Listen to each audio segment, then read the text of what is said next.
Okay. Thank you for joining us. We're going to get started as people continue to join us here. We are so excited to be launching the 2024-25 Full Circle Scholarship application. So thank you so much for joining us for this kickoff event. My name is Daniel Sauvé. I am the Senior Scholarships Coordinator at the American Indian College Fund. I'm joined by my colleague Kaylin Flowers, who is the Scholarship Program Assistant. She's going to be answering your questions in the chat. I saw some people introducing themselves in the chat. That's great. If you want to introduce yourself, that's fantastic. I love seeing folks' languages. Daniel Sauvé. I'm going to speak the little Mohawk that I have at any chance I can. I'm just saying welcome. Thank you for being here. So basically what we're going to go over this evening, we're going to talk about the 2024-25 scholarship deadlines, the scholarship opportunities, the eligibility requirements, the documents you should collect before you get into the application process. We'll walk through some of the application and things to be aware of. And then we'll talk about some additional resources we can offer you at the College Fund, and then we'll have a whole some time at the end for some questions. I see somebody saying that they can't hear anything. Are folks hearing me? I guess I should do a sound check before I got started. You can, okay, at least some folks can hear. So that might be on your end, Eliana. Okay, we got some folks from Phoenix. We got some Sichangu Dakotas. Lac du Flambeau Band, Wisconsin. Okay, fantastic. Sorry, I was getting distracted there. All right, so let's talk about our scholarships. So the application opened today. So we've already started accepting applications. We've gotten some in. It starts every year. It opens every year at February 1st for the coming year. So for fall 2024, for spring 2025, if you are going to be enrolled in school during either of those semesters, you should be applying now and apply by May 31st. That deadline is what we call for priority review. The application does remain open after May 31st, but the likelihood that you'll be selected for a full circle scholarship drops precipitously if you apply after May 31st. So if you're going to apply, you might as well apply by May 31st. Oh, great suggestion by Kaylin Flowers. She said, when asking questions, please set it to everyone so that others can see your questions and we can answer those questions for everyone, because it's a good likelihood that people will have the same questions. So when who you want to chat to, there should be an arrow next to where it says to, and you can set it to, I think you can set it to hosts and panelists or everyone. Set it to everyone, and then type your question in so that everyone can see it. Thank you so much for that suggestion. And so if you go to collegefund.org/scholarships, that's where you'll find more information about our scholarship programs and additional information. Basically, everything that we're covering tonight will also be available online, and you can access the scholarship application. So basically, when you're applying with the American Indian College Fund, you apply for over 100 different full circle scholarship programs. Those are funded by various different donors. As you see here, some of our partners, and they have their own priorities in terms of their awarding. So you see to the right-hand side, there's a blue box that says Reboot Representation. They're funding women who are computer science majors. You see the Pechanga tribe there. They are funding folks that are members of certain California tribes. So different scholarships have their own criteria that we look at when we're matching you with a scholarship program, but you just fill out your one application. We'll use all that information and choose our applicants or our awardees based on that. So you just have to fill out one application. And then if you're also at a tribal college, you are eligible for a whole other portfolio of scholarships called our TCU scholarships that are available to any student at a tribal college. Okay, so what's our eligibility requirements? You should be a US citizen, although Canadian First Nation students, if you're eligible to study in the US under the Jay Treaty, if you fall into that category, or if you're not sure about whether you're eligible, you can email us at scholarships@collegefund.org, and we can give you some more information about the Jay Treaty. My assumption is if you're studying in the US as a Canadian First Nations, you might know whether or not you're eligible under the Jade Treaty. You should be a tribal member or a descendant. So I just saw a question come in. Do you have a certain blood quantum? No, we don't look at blood quantum. For tribal member or descendant, we look at either you're enrolled yourself or you have a parent or a grandparent who's enrolled. And that should be of a state or federally recognized tribe or a Canadian First Nations, as I mentioned. You should have at least a 2.0 cumulative GPA. And you should be enrolled full-time. So that might look different depending on your degree program and your school. That's pretty much all the requirements for the base. And then, like I said, above and beyond that, different scholarship programs put other levels of criteria on top of that. Maybe they want a higher GPA, maybe they want from a certain tribe or a certain major. That's all on top of the base. Some funders will fund anybody who meets that base criteria. So if you meet that, please go ahead and apply, and you'll be considered for any of those scholarships. What do you need to apply? What kind of things should you collect before you even start the application? We recommend you get these ready ahead of time. So you'll want to have a digital photo of yourself.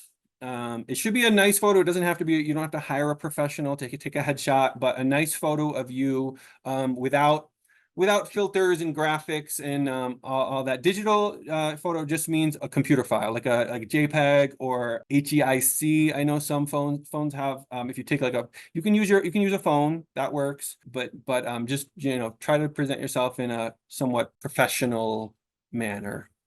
You can be in your traditional clothing or like professional clothing or just take a nice picture. Proof of tribal enrollment or descendancy, like I mentioned, that can be your tribal ID, CIB. If you are using your parents or grandparents' a tribal enrollment, you'll want also their tribal enrollment document and your birth certificate that shows your relationship to them. And you'll need a transcript. That can be an unofficial transcript from your school, something you could download from the portal, the web portal that your school offers. Something that shows your cumulative GPA is what we're looking for. Before you get started in your application, it might be worthwhile watching our application walkthrough video. It'll show you, the process and how to do it. If you go to tiny.cc/application walkthrough, all lowercase,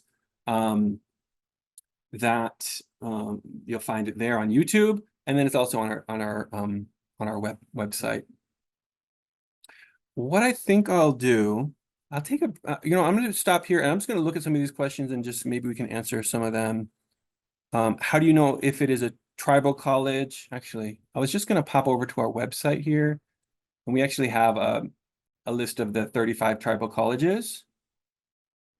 You can view them by state, or you can just choose on the map, so these are, it has to be a tribal college that is a member of AHEC, which is the American Indian Higher Education Commission Consortium. And that's 35 schools across the US here. But when you go to let me show you on our website. When you come to our website, if you scroll all the way down and you click on scholarships, that's going to take you to our application. So that's one way to get to our application. If you're interested in first learning more about our scholarship programs, you'll come to For Students and Scholarships, and then you can read more about our offerings. We allow you to kind of take the most efficient path to the information that you need, depending on kind of who you are and where you're coming from. So if you are a high school student, you can hover over this and then click on Learn More. If you're a student at a tribal college or university, you can go that route. Or if you're at a non-tribal college or university, so if it's not one of those 35 schools, you'll go this route. And so that'll give you additional information about opportunities available, the basic eligibility that we just went over, the documentation that you need to apply. Also in this section, we have a frequently asked questions link here. We have that walkthrough video, and then you can click on Apply Now. that'll also take you to our portal, our application portal. So when you go to our application, it'll look like this. It'll have instructions here on the left side for new users and for returning users. If you're a brand new user, you'll just need to go under where it says need an account and click sign up. You just enter your email, create a password, confirm that password, and sign up. Then check your email. I believe it'll send you an email, and then you can come back here and log in. If you've applied with us in the last 2 years, so 22, 23, or 23, 24, and you already have an account with us, but you don't remember your login at all, please don't create another account. Please email us, and we'll look into our records and see what your email address you used just to sign up with us. When you create another account, it basically it creates more work for you and for us, because if one, you know, you're not carrying over the information you've entered in the past, and two, we have to go in and merge these records and delete records, and it gets pretty complex. So email us. Our information is here, the scholarships@collegefund.org, or our 800 number is there. Okay, so once you do that, so if you are a returning user, but you've forgotten your password, you can click on forgot your password. If you don't even know the email address you use, that's when you can ask us. We don't have your password. We can't look up your password. So just click on forgot your password. Yep. So the scholarship open today. So it's open to apply. I'm just answering a question I'm seeing here while I'm getting logged in. It is open now, and so apply by May 31st. So I'm just going to log into our scholarships account here so we can see how it looks. And you'll see here your portal. If this is your first time, you never created an application with us, right here it'll say create a profile to get started. If you've logged in with, if you've have an account already, you'll just be able to come in here and edit your profile. So we recommend that you do come here and edit. Just look over everything, make sure you know, your address, your phone number is all correct. Your primary email address is really important. That's always how we'll get in touch with you. So make sure that's an email address that you are checking frequently, or the most frequently. And then if you can provide us a cell phone number, that helps, because usually when we're sending out notifications of any kind, like if you're awarded and you need to upload some documents, we'll email you, and then we'll also text you. And sometimes it's just easier to see the text right away, so you won't miss anything. So just make sure this is all updated. This is where you'll select your tribe. Some of these fields, they take a little while when you're searching for something. So the other thing that brings up a good point is, so this is taking a really long time. The way it's entered in here might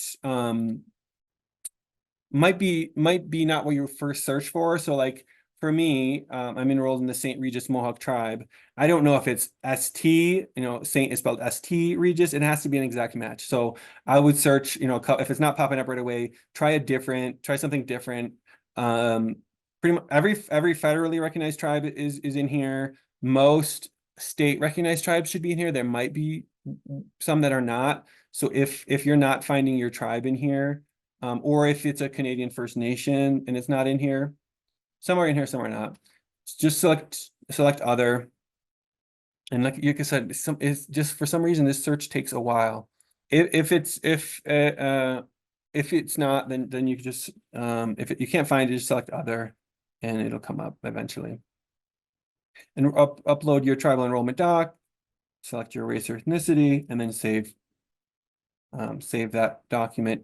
Come back to your main homepage here, and then you'll scroll down here, and this is where you'll see your application. So basically we split it out by a profile, which is basically most of your demographic information that doesn't necessarily change as often, though it does change, especially the contact information. And then your application, which is you're going to do one each year, right? So if you've never applied with us before, you'll just see a card down here with your name, and then it should say apply, something like apply now. If you have applied with us before, you'll see your previous year's application, either one or two previous years if you've applied 1 or 2 years, and then your current application for 24-25, and it'll say apply now. So you'll go ahead and click on that. And then you'll see this dashboard, which has four sections. 3 of those sections are mandatory. The resume section is optional. So you'll want to go in and update each of these sections and then click submit. So make sure, this is something that people sometimes miss, is that once you've completed your scholarship application, extracurricular activities, honors and distinctions, you haven't yet submitted the application. So it doesn't look like complete on our side. Come back out here and click submit application. Now, once you submit an application, you're not going to be able to go in and edit it. You can go in and edit your profile, but not your actual application. So if you're filling it out today and you're not 100% what school you're going to be attending in the fall, choose the school that you prefer to be at, you would want to be at, or you're most likely to go to fill out the scholarship application, and submit it. And then if that changes between now and the fall, just let us know. Send us an email, again, like scholarships@collegefund.org. The best way to get a hold of us, and we can update that. So once you go into the scholarship application, you'll enter your mailing address. This might be different than the permanent address that you entered in the profile. It might be your different address if you're at school. So this is the mailing address. And then the information about your school, your program, your major, whether you're full-time or part-time. Like I said, in order to be eligible for a full circle scholarship, you should be enrolled full-time. What is your cumulative GPA? Again, it should be at least 2.0, which is what class level you're going to be in the fall. So all these questions you should answer thinking about where you'll be in the fall, right? What your class level is, what you expect to graduate. So whatever program you're going to be in the fall, what year and semester you're going to graduate from that program, right? Have you previously attended a tribal college? Are you a graduate of a tribal college? Are you a first-generation college student? This will be filled in automatically, whether you got a scholarship 23, fall 23, spring 24. If you had gotten a scholarship with us previously, we do our best to renew from year to year. Some scholarships don't, the funder doesn't renew from 1 year to year, so we'll do our best to find a different program for you in that case. But we do try to fund people from 1 year to the next, as long as you maintain your eligibility.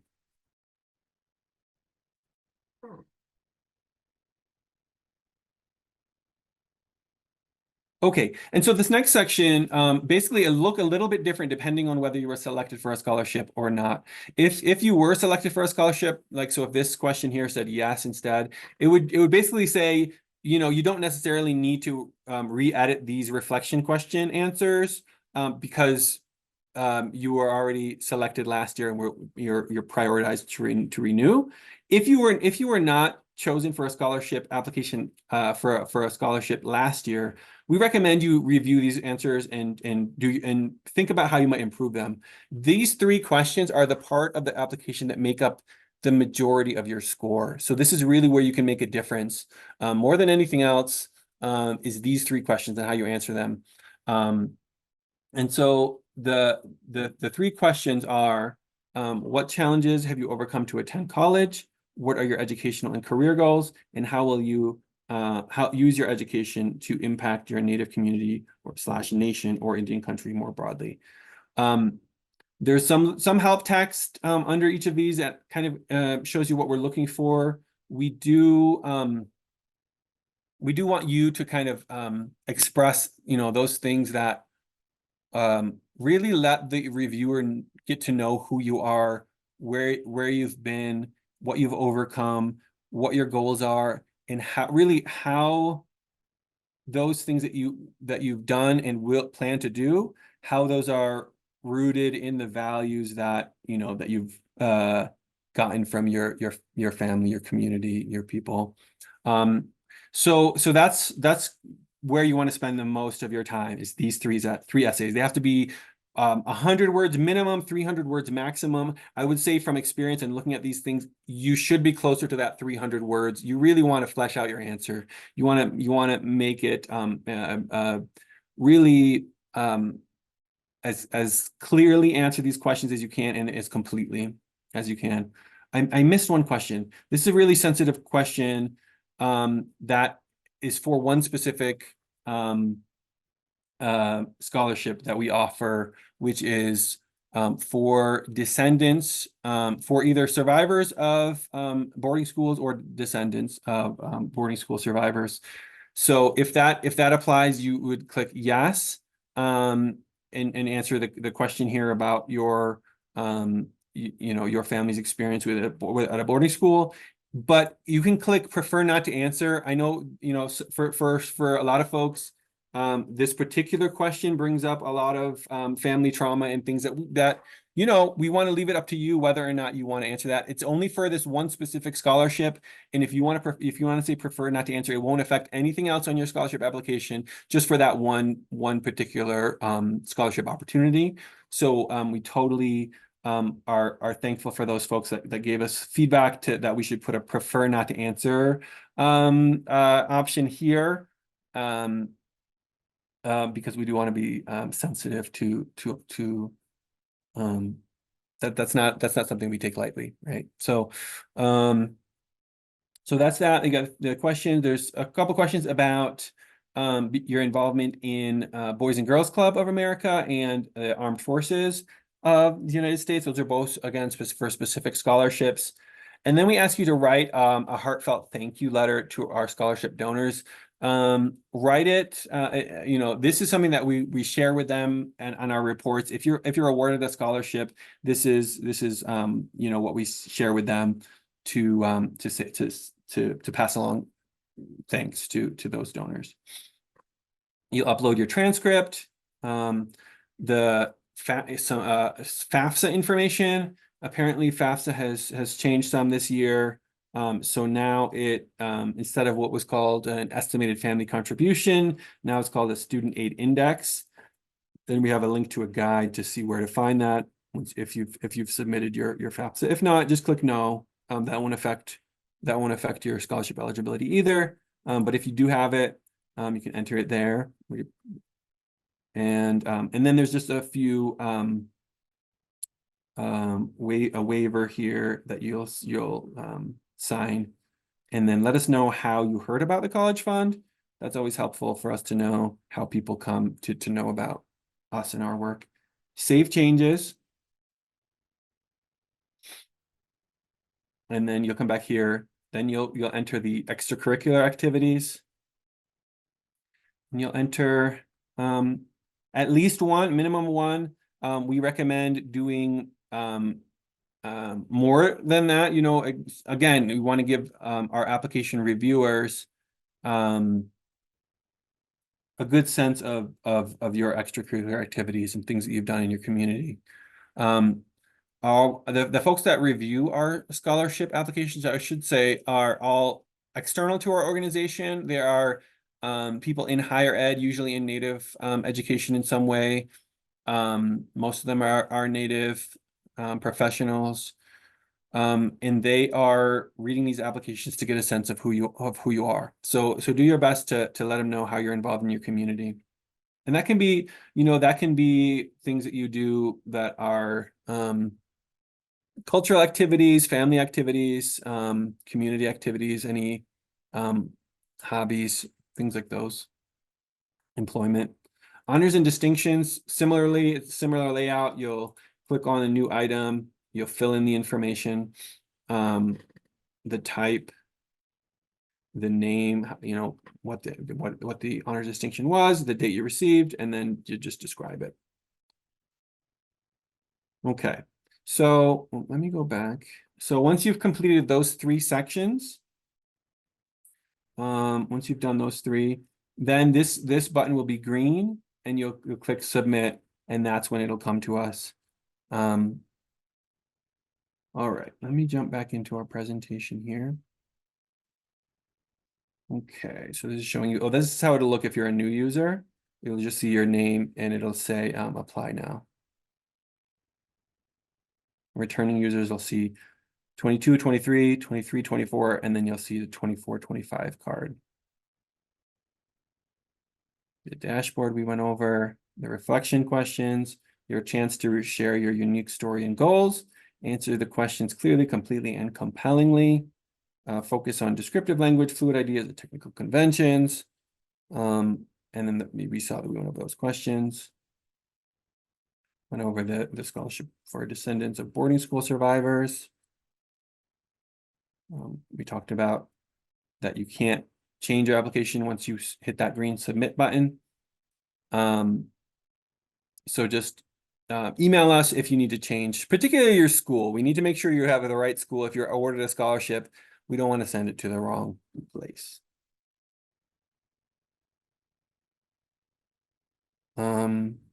When do reviewers, yeah, I'm just going to look at these questions while we're here. When do reviewers begin reviewing scholarship applications? Good question.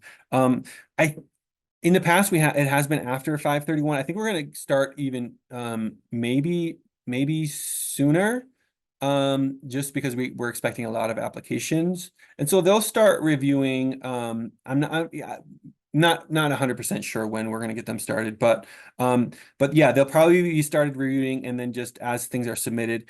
If you apply after May 31st, your application will not be reviewed. So when we go to select applications to award, we start with the ones that have been scored, right, from the highest score to the lowest. And so if you apply after May 31st, that's what I'm saying, your chances of being selected for a scholarship drop drastically, because your score is essentially a 0. Right, so we don't have a score for you. So the only way you're going to be awarded if you apply after May 31st is if you fit some particular niche that a donor wants to fund. So if you are if you have at least a 3.0 GPA and you're in STEM and you're Navajo and you're registered to vote in a Shiprock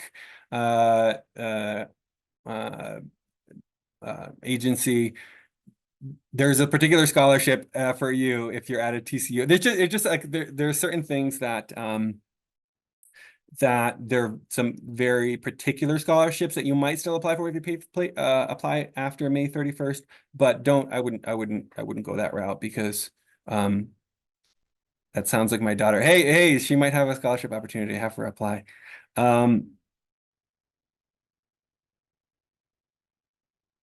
And we still get scholarships for this spring semester. So to get a scholarship for this spring 2024, you will have had to apply before today. That scholarship application is closed. We can't accept any more applications. The application that's open now is for fall of 24, spring 25. Okay. Back on our website, there are links to application tips and frequently asked questions. I would recommend checking both of those out. They have some good tips for answering essay questions, for a lot of the questions that we get often. And I did mention earlier that we have a particular portfolio for students attending tribal colleges and universities. If that's you, please apply. We can't award you if you don't apply. If you're at a tribal college and university, even if your college offers free tuition, you can still be eligible for a TCU scholarship that can cover other costs of attendance, right? So these are the 35 accredited institutions. They offer vocational, bachelor's, graduate. There's one that has a doctoral program now. We have scholarships for certificate programs, associate programs, bachelor's programs, master's programs, doctors, JD. Pretty much anywhere you fall on that spectrum, please apply. At TCUs, you'll also find class offerings that have traditional knowledge as part of the curriculum, which is incredibly a great opportunity that I think sometimes we overlook as we're looking at schools, is just the benefits of going to a tribal college. So part of our mission is to support tribal education. That's why we have a specific portfolio just for those students at TCUs. Students at TCUs are also eligible for and receive full circle scholarships. Usually you're eligible for one full circle scholarship, but you can get multiple TCU scholarships if you're TCU awards. Basically, the way the TCU scholarship works, we send that money to your tribal college. They decide who to award it to. And then also at a tribal college, we see it when we visit our TCU partners as a familial student support that you don't always find at a big university. We also offer additional student support in addition to just the scholarship funds. Every full circle scholarship comes with coaching support. So we'll match you up with one of our coaches at the college fund, and they'll help you with any questions you might have, any way they can support you. We have internship placement and career planning resources, conference and event opportunities, and then scholars can also apply to be a college fund student for our student ambassador program.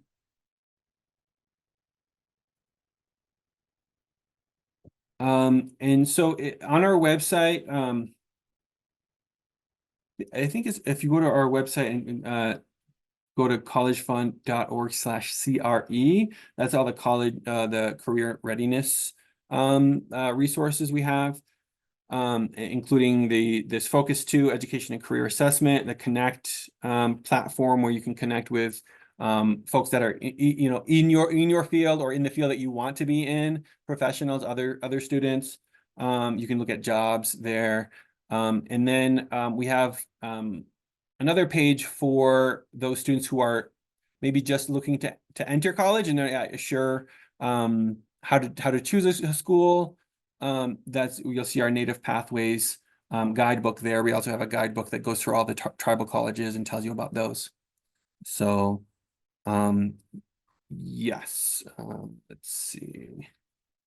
And then if you would like updates about scholarships, either our scholarships in addition to other scholarship opportunities from other organizations. If you go to collegefund.org/stay connected, you can enter your email address and you'll get those updates sent out from us on a regular basis. So I think that might be everything. Oh, follow us on social media. It's at Native Pathways on those platforms. And you can stay updated on any thing we're sharing out there. And then we have some time for questions. Let me look back through here. I know Kaylin has been answering some of them. Let's see. So we go to the website to apply. Yes. If you missed it, if you go to our website, you'll either want to go to this scholarship, this button at the bottom of any page, or if you go to our scholarships page, and you go into any of these pages, you'll see an Apply Now button. And again, there's their walkthrough video if you want to do that. Also here, this is where you'll find the application tips page, which looks like this. It has a bunch of different areas that you can look for more additional information about the reflection questions, about formatting and editing, any questions about what makes a good photo, what we're looking for. You can find that there in the application tips page. And then the application frequently asked question page answers a lot of those questions. So here's the question about Canadian citizens, more information about the Jade Treaty there. What do we need to demonstrate your tribal affiliation? Bunch of questions there. And again, a lot of these pages also have the application walkthrough video, which we do recommend just as a way of knowing how to navigate through the application. Oh yeah, so the stay connected. I think it was just stay-connected. Let's find that. Show you what that looks like. Stay connected. And so basically you can come in here, if you want the scholarship update, click on sign up, just enter your email address, your first and last name, click sign up. and then you'll receive our scholarship updates. How many scholarships are awarded for masters? So that's a good question. I think last year I looked, I don't know the number, but I think it was around 10% of our full circle scholarships. So it's not nearly as many. So if you're in a higher degree or a graduate degree program, whether it be master's or doctorates, we do have opportunities. It's not as many as undergraduate. A lot of our funders want to fund folks in their undergraduate programs. That's just the reality that we see. We do our resource development team is always looking for more opportunities for everyone, including masters and doctors, folks that are looking for those higher level degrees. But right now, just to be completely transparent, we definitely have a lot more opportunities for undergraduates than graduates, but those graduate opportunities are out there. So I had a question about somebody that's in a bachelor's degree program at 10 credit hours enrolled in a tribal university. Usually for bachelor's programs, we look for 12 credit hours as full-time, but that does vary by program. So we look for bachelor's, for undergraduate programs, we usually look for 12 hours. For master's programs, we look for 9 hours. For doctorate programs, we look for 6 hours. If your program doesn't conform to those, we ask you to submit some documentation either from your program or your school's website that delineates that, or an advisor, a letter from an advisor that says, yes, this student is enrolled full-time. This is considered full-time for our program, or they're enrolled in this particular program, and we only offer 10 credits per semester, and that's just the way that the program is designed. We work with folks. If you're enrolled full-time and your school considers you full-time, we consider you full-time. So really that's what we're looking for. That the credit hours are basically a guideline that if you hit those 12 undergraduate, 9 masters, and 6 for a doctoral program, then we won't do any other follow-up. If your program doesn't conform to that, we can figure it out. We can get some whatever additional documentation we need to demonstrate that. I've received a scholarship for 2 years now. Can I still apply if it's for a master's program? Yes, you can still apply. The scholarship program that you are currently in or were in for the past 2 years, it may or may not be an undergraduate only program. There are some programs that say, this program is only for folks in an associate's program or folks in a bachelor's program or undergraduate. Some can renew into a master's program. We'll have to look at your specific scholarship program and see if we can renew. If we can't, we will try to find another program that we can renew you into. Is there a limit on how many times you can apply over the years? There's not. No, we have folks that apply for many years, and that's great, and we want to see that. We love seeing folks start in a certificate program, move up and get their degree and go on to a master's program, and then we love to see that. Yeah, definitely there's no limit. You only have to apply once a year. I should say that. Some folks are coming back in the spring and looking, oh, hey, I need to apply for the spring. I got my application, I applied in the fall, but now I need to apply for the spring. No, we just do one application every year, but you do need to resubmit every year once. I plan to enroll for a fall semester. Is there a different cycle for fall? The application now will be for the fall of 24 and then the spring of 25. So basically we award for the full year. So every scholarship that we'll award over the summer for folks that are applying now till May 31st. In July, we make all our awarding decisions for that coming fall and spring. So we'll announce those scholarships by the end of July, announce who's awarded, and that will be for the year for 24-25. Every year, folks do not continue on from who've been awarded for the year. There are people who were awarded, but they're only going to be in the fall, and then they're going to graduate. And then so some scholarships open up for the spring, and then we award those as spring only scholarships in the spring. But if you're planning to attend school in the fall, you would apply now. Are there scholarships for summer semesters? Yes. This year we are doing summer scholarships, but it's only for students who were awarded in the spring. They can apply if they're for scholarships in the summer. So it's a much smaller, more limited program. But there we do have some summer scholarships, which we just started last year, and we're going to continue this year. Do you have to be attending a tribal college to receive a scholarship? No. So most of our, to be transparent, most of our scholarships go to tribal colleges and university students, part of our mission to support tribal education.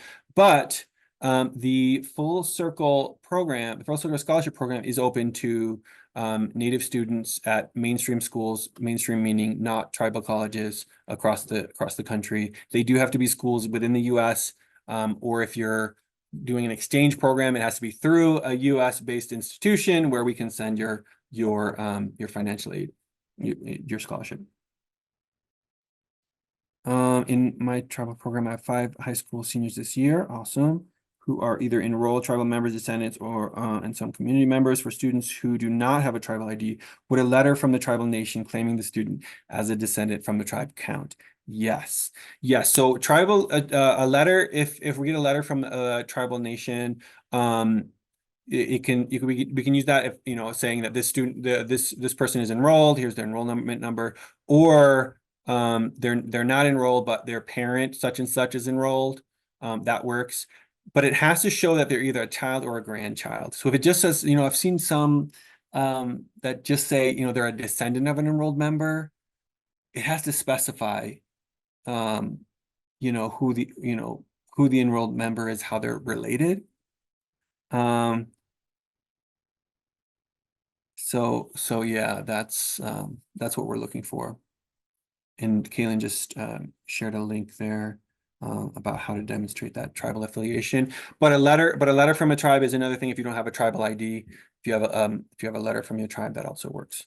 Do you look at weighted or non-weighted GPA? We look at the weighted GPA. Will this recording be available? We are recording it. I'm not yet sure how it will be made available.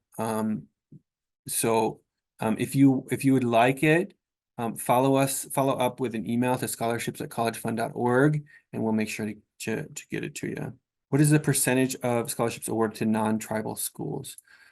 So within our Full Circle program, we within each scholarship program, we award at least 51% of those scholarship slots at tribal colleges. So that means 49% will go to non-tribal colleges and universities. Yeah, that's the quick answer. Some scholarship programs within the Full Circle program only want us to award at tribal colleges. So then I can't give you an exact number, but it's less than half, I can say that, are awarded at non-tribal schools.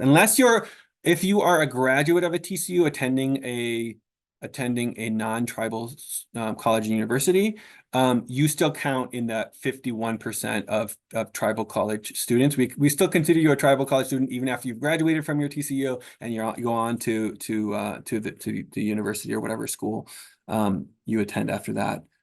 You still count within those tribal college student 51% that I mentioned. If a student received a university's partial scholarship that is considered an honor/award, do you recommend they include it or leave it off the awards list since this is a scholarship program? That's, I would say list that, because I mean, if it's anything that you've been selected for, like in any selective process, I would say include it in an honor and award, because it shows that somebody, some organization somewhere saw merit in you and what you're doing. So that, yeah, I would include that. Yeah, for sure. Yeah, good question.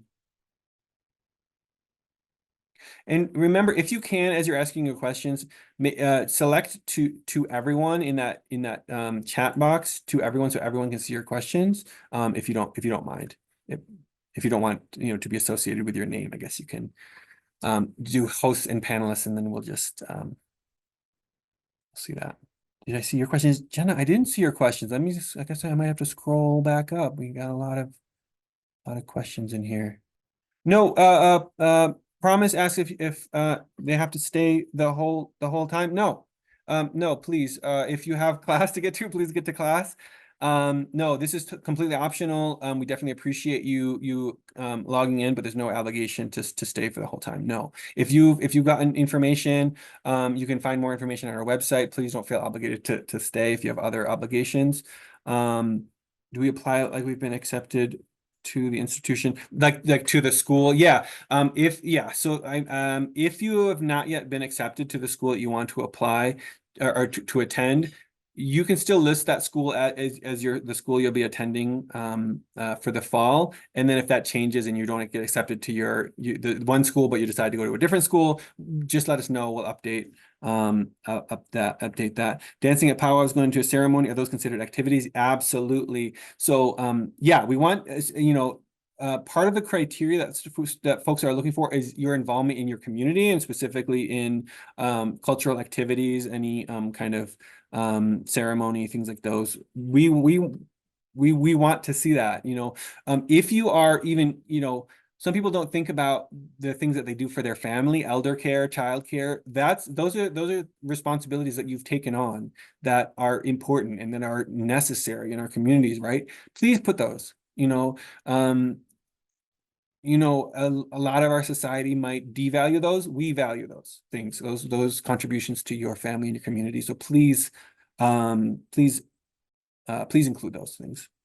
Let's see if I missed any other questions that we want. We have about 8 minutes here. So if folks have more questions, please, or if you asked a question a while ago and we haven't gotten to it, please just drop it in again so we can, because I think we've missed a lot of them. Putting down hobbies is also good. Yes. Yep. Any kind of hobbies, things that you spend time and effort doing, things that let the application reviewers get to know who you are and what you're about, how you're contributing to those around you. Those are always good. If we have questions after this ends, where can we send them? Send them to us at scholarships@collegefund.org. That's myself, Kaylin, our scholarships manager, Juan. Any of us can answer your questions if you send them to that inbox. Can high school seniors apply? Yes, we have specific scholarships for high school seniors that are entering their first year in college. So yes, if you have a high school senior, please encourage them to apply. We have some scholarships that are meant to, bridge that gap for students that are just entering into college for their first year. Yeah, Karen mentioned something about the FAFSA that I just learned today. I didn't know this. It says since FAFSA is not sending the students' applications to their colleges until the first half of March, will that delay the process because they may not get their information until May?